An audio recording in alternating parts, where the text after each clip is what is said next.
You ask Tiger to solve. This deals with linear equations with one unknown. The final result is z equals 9. Let's solve it step by step. Simplify the expression. Expand the parentheses. Simplify the arithmetic.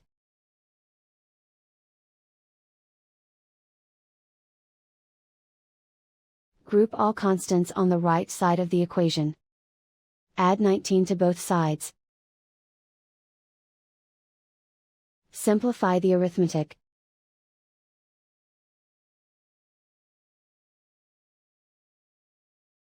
Isolate the z.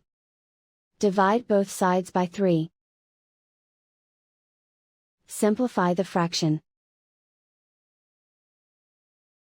Find the greatest common factor of the numerator and denominator.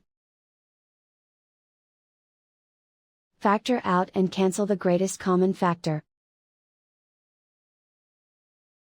And so the final result is z equals 9.